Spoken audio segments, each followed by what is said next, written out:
নমস্কার।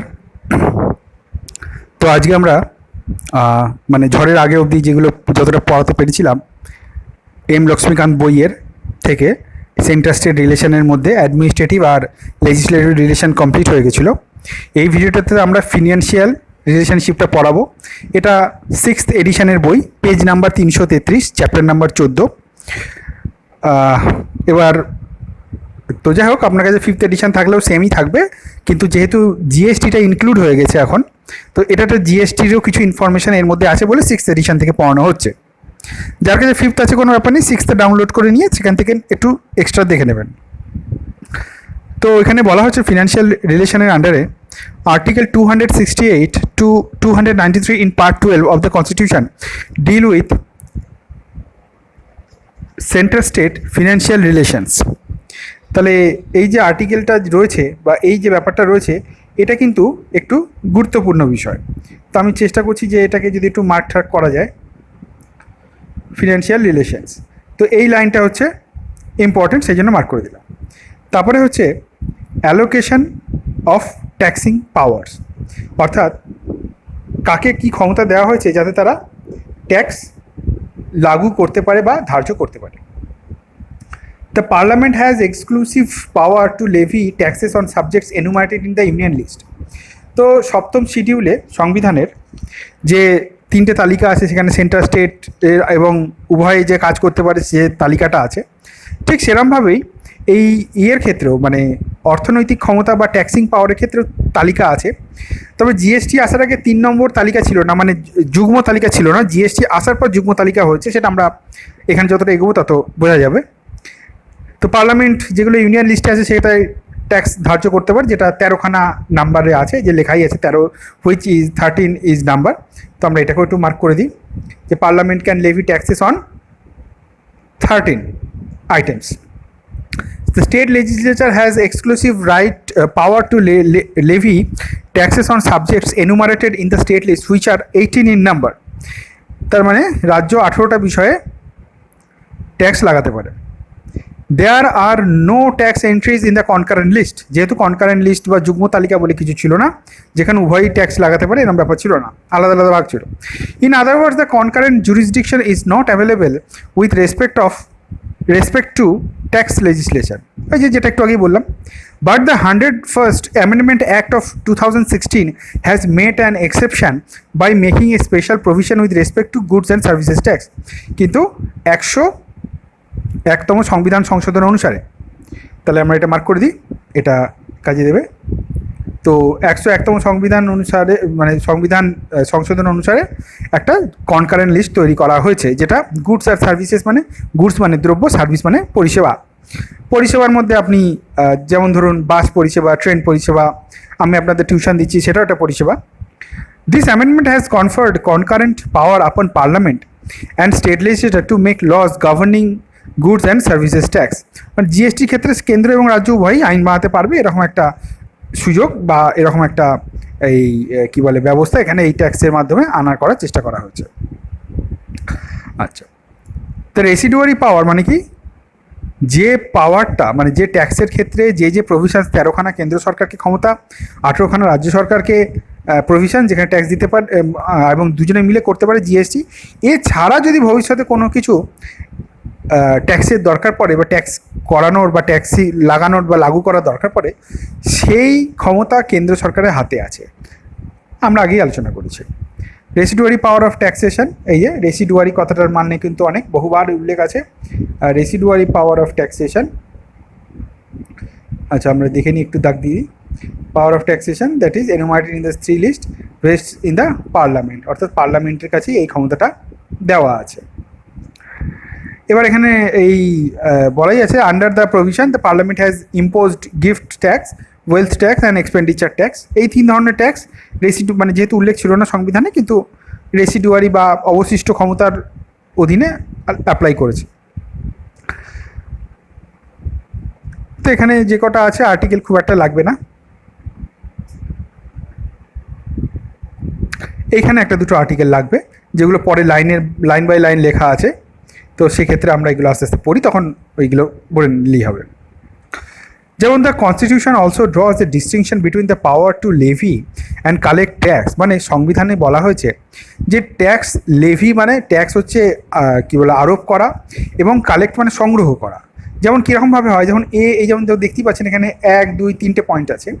মানে বলা হচ্ছে যে কিছু ট্যাক্স আছে যেটা কেন্দ্র সরকার মানে আরোপ করবে বা লাগু করবে, রাজ্য সরকার টাকাটা কালেক্ট করে নিজে নিয়ে নেবে।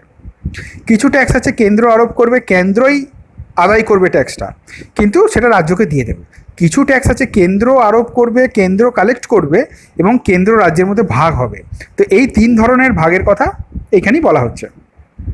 এই যেমন দেখুন ফর এক্সাম্পল দিয়ে বলা হচ্ছে দ্য ইনকাম ট্যাক্স, এই যে এই জায়গাটা income tax is levied and collected by center but its proceeds are distributed between the center and the state। অর্থাৎ ইনকাম ট্যাক্স বা উপার্জন কর কেন্দ্র সরকার আরোপ করেন এবং কেন্দ্র সরকার সংগ্রহ করেন, যেহেতু ইনকাম ট্যাক্স অফিসার যারা রয়েছে তারা সেন্ট্রাল গভর্নমেন্ট এমপ্লয়ি, কিন্তু ভাগটা রাজ্যের মধ্যে হয়। তার কারণ হচ্ছে এই জিনিসটা আপনার জানা উচিত, যেমন পশ্চিমবঙ্গ থেকে যে ব্যক্তি ইনকাম ট্যাক্স দিচ্ছেন তিনি তো পশ্চিমবঙ্গে থাকছেন, তিনি কাজকর্ম তো পশ্চিমবঙ্গে করছেন, তাহলে রাজ্য সরকার কেন ট্যাক্স পাবে না? ওই জন্য পশ্চিমবঙ্গ থেকে যত টাকা ট্যাক্স ইনকাম হয় তার কিছুটা অংশ রাজ্য সরকারকে দেওয়া হয়, কিছুটা অংশ কেন্দ্র সরকারকে দেওয়া হয়। এবার এই হিসাবে দেখতে গেলে মানে মহারাষ্ট্র বা বিশেষ করে মুম্বাই থেকে প্রচুর টাকা ইনকাম ট্যাক্স কালেক্ট হয়। সেই হিসাবে কেন্দ্র এবং রাজ্যের মধ্যে মানে মহারাষ্ট্র এবং কেন্দ্রের মধ্যে কিন্তু ভাগটা খুব বেশি হয়। এরকম মনে করার কারণ নেই সারা ভারত থেকে যত টাকা ট্যাক্স কালেক্ট হলো প্রত্যেকটা রাজ্যে সমান ভাগ হলো, তা না। বিভিন্ন রাজ্য থেকে যে যত টাকার ইনকাম ট্যাক্স কালেক্ট হবে তার কিছুটা পার্ট কেন্দ্র পাবে, কিছুটা পার্ট রাজ্য পাবে। এই হচ্ছে ভাগ করার নিয়ম। Further the constitution has placed following restrictions on the taxing power of the states. A state legislature can impose taxes on professions, মানে কি প্রফেশনাল ট্যাক্স বলা হয়, মানে আপনি যে কাজটা করছেন সেটা তো আপনার জীবিকা বা সেটাই আপনার প্রফেশন, তার উপরে ট্যাক্স নেওয়া যেতে পারে। সেটা আপনি ব্যবসা করতে পারেন, সেটা আপনি টিউশন করতে পারেন, সেটা আপনি টিচার হতে পারেন, যে কোনোভাবেই হোক। তো সেটা কেন্দ্র না, মানে সেটা রাজ্য সরকার প্রফেশন ট্যাক্স বা প্রফেশনাল ট্যাক্স হিসাবে নিতে পারে, কিন্তু সেটা বছরে 2,500 টাকার বেশি হবে না। প্রফেশনাল ট্যাক্স আর ইনকাম ট্যাক্স দুটো কিন্তু আলাদা, দুটো আলাদা আলাদা অথরিটি কালেক্ট করে বা লেভি দেয়। আচ্ছা, তারপরে দেখানো যাচ্ছে এ স্টেট লেজিসলেচার, এই যে 2 নম্বর পয়েন্ট যেটা আমরা বলছি, a state legislature is prohibited from imposing A tax on the supply of goods or services or both in the following 2 cases. কোন ক্ষেত্রে দ্রব্য সামগ্রী বা পরিষেবার ক্ষেত্রে রাজ্য সরকার ট্যাক্স লাগু করতে পারবে না? এক হচ্ছে যেখানে ধরুন কোনো একটা দ্রব্যের সাপ্লাই রাজ্যের বাইরে দেওয়া হবে, সেক্ষেত্রে রাজ্য সরকার তার উপর ট্যাক্স লাগাতে পারবে না। আরেকটা হচ্ছে যখন কোনো একটা সাপ্লাই হয়তো রাজ্যেই কিছু একটা দ্রব্য উৎপন্ন হয়েছে এবং সেটা এক্সপোর্ট বা ইম্পোর্টের ক্ষেত্রে লাগছে, ইম্পোর্টের ক্ষেত্রে তো মাল আসছে বা এক্সপোর্টের ক্ষেত্রে, সেক্ষেত্রে রাজ্য সরকার কিন্তু ট্যাক্স লাগাতে পারবে না। হয়তো কলকাতা বন্দরে কিছু চীন থেকে ফোন আসলো, তো সেটা তো ইম্পোর্ট হলো, তো ইম্পোর্টের ওপর ডিউটি কিন্তু কাস্টম ডিউটি যা আছে বা ইম্পোর্ট ডিউটি যা আছে কেন্দ্র সরকার লাগাবে, সেখানে রাজ্য সরকার কিছু করতে পারবে না।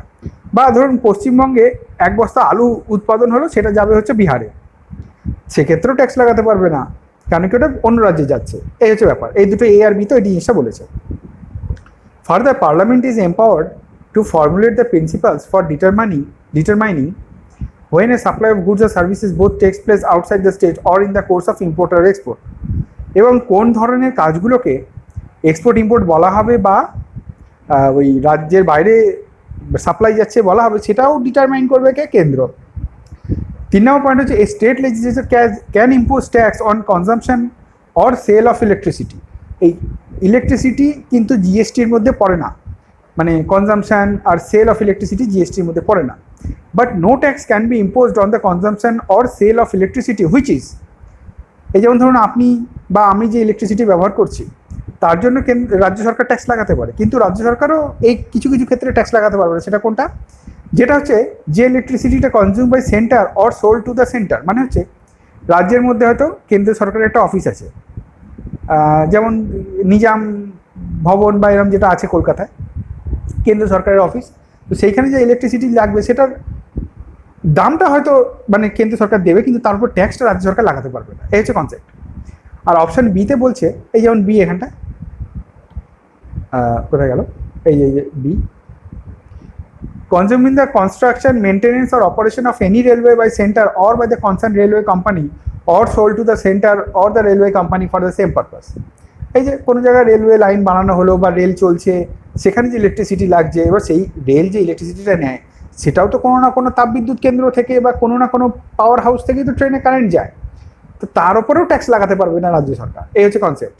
যদি ট্যাক্স লাগায় তখন টিকিটে ভাড়া বাড়বে। তারপরে a state legislature can impose A tax in respect of any water or electricity stored, generated, consumed, distributed or sold by any authority established by parliament for regulating or developing any interstate river or river valley. যখন কোনো আন্তঃরাজ্য নদী বা নদীর উপত্যকার উপরে কোনো কিছু তৈরি হচ্ছে, সেখান থেকে কোনোভাবে ইলেকট্রিসিটি বা জল জমানো হচ্ছে বা সেখান থেকে ইলেকট্রিসিটি তৈরি করা হচ্ছে, কনজিউম করা হচ্ছে, সেক্ষেত্রে কিন্তু রাজ্য সরকার ট্যাক্স লাগাতে পারবে, যদিও সেটা পার্লামেন্ট প্রতিষ্ঠা করলো তবুও।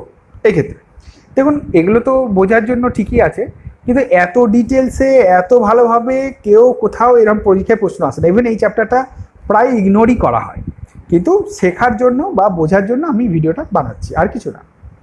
But such law to be effective should be reserve for the president consideration and receive his assent. মানে এই ধরনের কোনো ল বা এই ধরনের কিছু যদি বানাতে হয়, সেক্ষেত্রে এই ক্ষেত্রে প্রেসিডেন্টের পারমিশন চাই। ওই যে এরকম রিভার ভ্যালি অথরিটি এইসব ক্ষেত্রে যদি ট্যাক্স লাগাতে হয়। ডিস্ট্রিবিউশন অফ ট্যাক্স রেভিনিউস, তো ডিস্ট্রিবিউশন অফ ট্যাক্স রেভিনিউর মধ্যে এখানে দেখুন 80তম সংবিধান সংশোধন 2001 এর কথা বলা হয়েছে, আর 101তম সংবিধান সংশোধন যেটা 2016, আমরা একটু আগে আলোচনা করেছি। 101 হচ্ছে জিএসটি আর 80 হচ্ছে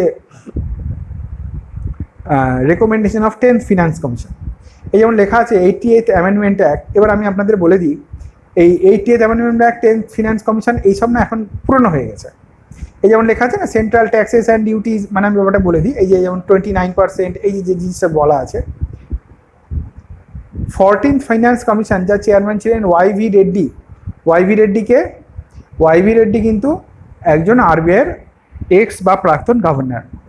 তিনি বলেছিলেন, বা 14তম ফাইন্যান্স কমিশন রিপোর্ট দিয়েছিল যে যত টাকা কেন্দ্র সরকার ট্যাক্স কালেক্ট করছে তার 42% রাজ্যগুলোকে দিতে হবে। আর 10তম সংবিধান সংশোধনীতে বলা হচ্ছে 29টা অনেক পুরনো হয়ে গেছে। আমি জানি না কেন এটা 29টা দিল। 14th ফাইন্যান্স কমিশন অনুযায়ী ভালো করে মনে রাখবেন 42%। এটা ইউপিএসসিতে প্রশ্ন এসেছিল। তারপরে হচ্ছে যখন এখন 15th ফিনান্স কমিশন, যেটা এন.কে. সিং এবং গঠন করেছেন রাষ্ট্রপতি রামনাথ কোবিন্দ, তো 15th কমিশনেও বলা হয়েছে 42%ই ডিভ্যালুয়েশন হবে, মানে যত টাকা সেন্ট্রাল গভর্নমেন্ট ট্যাক্স কালেক্ট করছে তার 42% কেন্দ্র সরকার রাজ্য সরকারকে দেবে তাদের খরচা চালানোর জন্য, বিভিন্ন হেড থেকে যে ট্যাক্স কালেক্ট হয়। এবং যেটা ইউনিয়ন টেরিটরি নতুন যে দুটো গঠন হয়েছে, জম্মু কাশ্মীর আর লাদাখ, সেখানে 1% মানে হিসাব করে, মানে ওখানে 1% দেবে, তারপরে 42% ওখানে আরও দেবে। এটাই বলা আছে ফিনান্স কমিশনের গল্প। 1% কী দেবে, মানে প্রথমে যে ট্যাক্স টাকাটা অ্যালোকেট হবে তার 1% ওই জম্মু কাশ্মীর যেহেতু নতুন গঠন হয়েছে তাদের খরচা বেশি লাগবে, সেজন্য তাদের এক্সট্রা দেওয়া হবে 1%। এটাই হচ্ছে কনসেপ্ট, আর কিছু না। এবার বলা হচ্ছে দিস অ্যামেন্ডমেন্ট, মানে কি 80তম সংবিধান সংশোধন যেটা হয়েছিল আর কি, amendment has brought several central taxes and duties like corporation tax and custom duties at par with the income taxes on income other than agricultural income as far as their constitutionally mandated sharing with the states is concerned. মানে 80তম সংবিধান সংশোধনের মাধ্যমে কি করা হলো, যে ওই corporation tax বা কাস্টম ডিউটি যেগুলো রয়েছে সেগুলো ইনকাম ট্যাক্সের মতোই ট্রিট করা হতো এবং কালেক্ট করা হতো। কেন কি এই ট্যাক্সগুলো রাজ্যের সঙ্গে ভাগ করা হয়, এটাই একটু বড়সড় করে লিখে দিয়েছে। এবার 101তম সংবিধান সংশোধনী, যেটা জিএসটি অ্যাক্ট,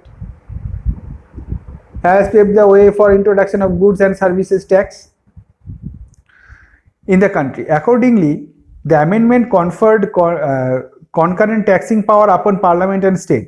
Concurrent মানে হচ্ছে যুগ্মভাবে আগে করতো না, এই 101তম সংবিধান সংশোধনীর মাধ্যমে এই ব্যাপারটা আনা হয়েছে। আচ্ছা, the legislature to make laws for levying GST on every transaction of supply of goods or services or both. The GST replaced a number of indirect taxes. GSTটা কি হলো, ইনডাইরেক্ট ট্যাক্স যেগুলোকে রিপ্লেস করেছে। এবার জিনিসটা আমি আপনাকে বলে দিই, জিএসটি, এটা আপনি সবাই জানেন, 2016 সালের গল্প হয়ে গেছে, এখন আর নতুন করে বলার কিছু নেই। আচ্ছা, remove cascading effects of taxes for a period of common transition market for goods and services. হ্যাঁ, তো জিনিসটা বলা হচ্ছে, যেমন ধরুন একটা দ্রব্যের দাম মানে 100 টাকা, এবার যখন কোম্পানি সেই জিনিসটাকে তার ডিস্ট্রিবিউটরের কাছে পাঠাচ্ছে তখন সে ট্যাক্স বসিয়ে দিচ্ছে তার উপরে। তার ফলে কি হচ্ছে, তো ট্যাক্স হয়ে জিনিসটার দাম আমি ধরে নিই 10 টাকা, ট্যাক্স দিয়ে হয়ে গেলে 110 টাকা দাম। এবার যখন ডিস্ট্রিবিউটর ডিলারের কাছে পাঠাচ্ছে, সে তখন কি করছে, সে ওই 110 টাকার উপরে আরও 10% ট্যাক্স বসিয়ে দিচ্ছে। তার মানে কি হলো, 110 টাকার উপর 10% মানে 11 টাকা, অর্থাৎ জিনিসটার কারেন্ট দাম হলো 110 প্লাস 11 মানে 121 টাকা। জিনিসটা কিন্তু পৌঁছালো হচ্ছে কোম্পানি, ডিস্ট্রিবিউটর, ডিলার। এবার ডিলার থেকে যখন রিটেলারের কাছে যাবে, মানে দোকানদারের কাছে যাবে, সে তখন আরো 10% ট্যাক্স বসিয়ে দিল। তার মানে 112 টাকার বা 121 টাকার 10% হচ্ছে 12 টাকা 10। তাহলে জিনিসটার ফাইনাল প্রাইস যখন কাস্টমারের কাছে পৌঁছালো তখন হলো 121, মানে যেহেতু আগে 100 ছিল, তারপরে 110 হলো, তারপরে 121 হলো, আর প্লাস 12 টাকা, তার মানে 133 টাকা 10 পয়সা। তার মানে দেখুন, জিনিসটার দাম 100 টাকা, ট্যাক্সের উপর ট্যাক্স, ট্যাক্সের উপর ট্যাক্স, ট্যাক্সের উপর ট্যাক্স চেপে জিনিসটা হয়ে যাচ্ছে 133 টাকা। তো এই যে ট্যাক্সের উপর ট্যাক্স চাপছে, এটাকে বলে কাসকেডিং এফেক্ট। এই জিনিসটা সরানোর জন্য জিএসটি আনা হলো। জিএসটিতে বলা হলো, জিএসটি হচ্ছে ডেস্টিনেশন বেসড ট্যাক্স, অর্থাৎ কিনা ট্যাক্স কোথায় চাপানো হবে, ট্যাক্স চাপানো হবে হচ্ছে যে ব্যক্তিটা মাল কিনবে, লাস্ট পারচেসার যে আছে, মানে কি কোম্পানি থেকে মাল তৈরি হয়ে বেরোলো, ডিলারের কাছে, ডিস্ট্রিবিউটরের কাছে গেল, নো ট্যাক্স, ডিস্ট্রিবিউটরের কাছে গেল, নো ট্যাক্স, তারপর চলে যাবে কার কাছে, রিটেলারের কাছে। যেই কাস্টমার মাল কিনবে তখন তার উপরে সে হয়তো 10% ট্যাক্স দিল, তাহলে কাস্টমার পেলো 100 টাকার মালটা 110 টাকায়, অর্থাৎ যাকে যেটা আগে 133 দিতে হচ্ছিল তাকে তখন দিতে হচ্ছে 110 টাকা। তো এটা হচ্ছে জিএসটির মূল কনসেপ্ট। এবার এর মাঝখানেও বিভিন্ন ডিলার ডিস্ট্রিবিউটর আছে, তাদের জিএসটি নাম্বার নিতে হয়, তাদের ট্যাক্স দিতে হয়, সেসব বিষয় আলাদা, সেটা আমরা ইকোনমির ক্ষেত্রে আলোচনা করব। এই ক্ষেত্রে কাসকেডিং এফেক্ট বা এই জিনিসটা, এবং জিএসটি আসার পর আমাদের এই সুবিধাটা হবে, জিনিসপত্রের দাম আরো কমবে, আরো কাজে দেবে, এরকম একটা চিন্তা ভাবনা। যদিও বিভিন্ন কোম্পানিদের বিরুদ্ধে মাঝে মাঝেই অভিযোগ ওঠে যে তারা এই সমস্ত নিয়মগুলো পালন করেন না, তারা ওই জিএসটি ট্রানজাকশন বা জিএসটির ফলে যে জিনিসের দাম কমছে দিচ্ছে না, এবং তারা আরও জিনিসপত্রের দাম বাড়িয়ে নিজের লাভটাকে ঠিক রাখার চেষ্টা করছে। কেন কি, এই যে ট্যাক্সের ঘপলা থাকে মাঝখানে, এর মাঝখানে প্রচুর লোক প্রচুর টাকা ইনকাম করে নেয়। তো সেই সব চক্করে দেখা গেল জিএসটি আসার পর কিন্তু জিনিসের দাম কমলো না। এটা কিন্তু মোটেই এই কারণে না যে জিএসটি সিস্টেম ভুল আছে, এটা এই কারণে যারা ওই জিনিসটাকে ইমপ্লিমেন্ট করবে বা যারা এই জিনিসটাকে নিয়ম মানবে তারা যাই হোক। তারপরে হচ্ছে the amendment provided for subsuming various central indirect taxes. GST কিন্তু ইনডাইরেক্ট ট্যাক্সগুলোকে নিয়ে জিএসটি তৈরি হয়েছে, ডাইরেক্ট ট্যাক্সগুলো নয়। এবার ডাইরেক্ট ট্যাক্স, ইনডাইরেক্ট ট্যাক্স কোনটা? ডাইরেক্ট ট্যাক্স হচ্ছে ইনকাম ট্যাক্স, আপনি কোনো জায়গায় হয়তো ওই গাড়ি চালিয়ে যাচ্ছেন, রাস্তায় টোল ট্যাক্স দিলেন, এগুলো হচ্ছে ডাইরেক্ট ট্যাক্স। বা আপনি কিছু খেলেন, যে তার জন্য যে ট্যাক্স দিলেন সেটা ইনডাইরেক্ট ট্যাক্স। কেন? কারণ আপনি খাওয়ার দামের মধ্যেই ট্যাক্সটা আপনি নিয়ে নেওয়া হচ্ছে, যেমন বিরিয়ানি আপনি খেলেন, তো তার মধ্যেই না ইনডাইরেক্ট ট্যাক্সটা ঢুকে যায়। তো এখানে বলাই হচ্ছে central excise duty, additional excise duty, এই জায়গাটা excise duty levies under medicinal and toilet preparations, service tax, additional custom duty commonly known as countervailing duty, special additional duty of customs, and central surcharges and cesses so far as they related to the supply of goods and services. Similarly, the amendment provided for subsuming state value added sales tax, entertainment tax বলতে cinema দেখতে গেলে যে টিকিটটার উপরে tax লাগে সেটা entertainment tax বলে। Other than the tax levied by the local bodies, এই entertainment ট্যাক্সটা একটু মার্ক করে দিই, তা অনেকে খুঁজে পাচ্ছে না যদিও। এই ধরনের যে যতগুলো ট্যাক্স ছিল এগুলো সব কটাকে একত্র করে জিএসটি বানানো হলো, অর্থাৎ এই ট্যাক্সগুলো এক্সট্রাভাবে আর নেওয়া হবে না। এটা কি মুখস্থ করা দরকার আছে? না, তবে এইটা যেন মনে থাকে কোনগুলো ডাইরেক্ট ট্যাক্স আর কোনগুলো ইনডাইরেক্ট ট্যাক্স। ইনডাইরেক্ট ট্যাক্স সেটাই যেটা আপনি কোনো জিনিস কিনতে গিয়ে দেন, আর ডাইরেক্ট ট্যাক্স কোনটা? ডাইরেক্ট ট্যাক্স সেটা যেটা আপনি দিয়ে দেন, তার সঙ্গে কোনো জিনিস পাচ্ছেন না, যেমন ইনকাম ট্যাক্স দিয়ে দিলেন, তার বিনিময়ে কোনো দ্রব্য আপনি পেলেন না, কিন্তু যখন আপনি একটা এগরোল ছেড়ে দিন, ওটা বেশি হয়ে গেল, এই যেমন একটা কিছু আপনি বিস্কুট কিনলেন, তো ওইখানে ট্যাক্স সহ জিনিসের দাম ধরা হয়। মোবাইল রিচার্জ করলেন, তো ট্যাক্স সহ মোবাইলের প্রাইস হয়। তারপর হচ্ছে এখানেই বলছে further the amendment deleted article 268A, এই অ্যামেন্ডমেন্টে আবার 268টা ডিলিট হয়ে গেল, as well as entry 92C in the Union list. Both were dealing with service tax. They were added earlier by 88th Amendment Act 2003. the service tax was levied by the center but collected and appropriated by the both center and Texas states.